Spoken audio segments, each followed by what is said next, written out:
एक छोटी सी झील में मछलियों का छोटा सा गांव था। वहां एक छोटी सी मछली थी जिसका नाम चोर्री था। चोर्री अपने गांव की सबसे तेज और शरारती मछली थी।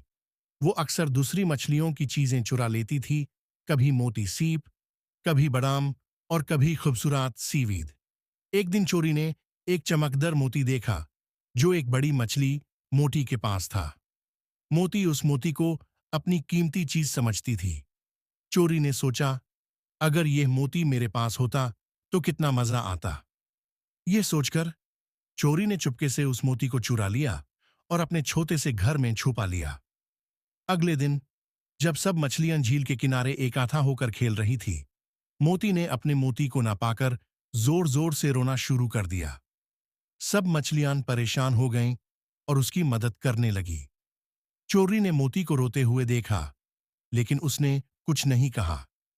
शाम को जब चोरी घर वापस गई तो उसने मोती को निकाल कर देखा, लेकिन इस बार वो मोती इतना खूबसूरत नहीं लग रहा था। चोरी ने सोचा, मुझे इस मोती से इतना मजा क्यों नहीं आ रहा जितना मैंने सोचा था।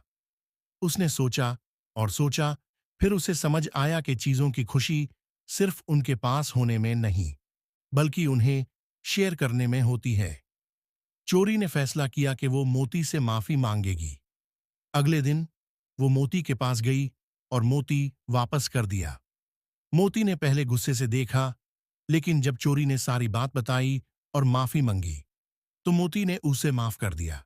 इसके बाद सब मछलियों ने मिलकर चोरी को एक खूबसूरत सीबी दी और उससे कहा कि चीजें शेयर करने से जिंदगी मजीद खुशगवार हो जाती है। चोरी ने उस दिन से चोरी छोड़ दी और सबके साथ मिलकर खुशियों को शेयर करना शुरू कर दिया। और इस तरह सब मछलियां मिलजुल कर हमेशा खुश रहने लगी। मोरल, खुशी चीजें चुरा कर नहीं, बल्कि उन्हें शेयर करने में है।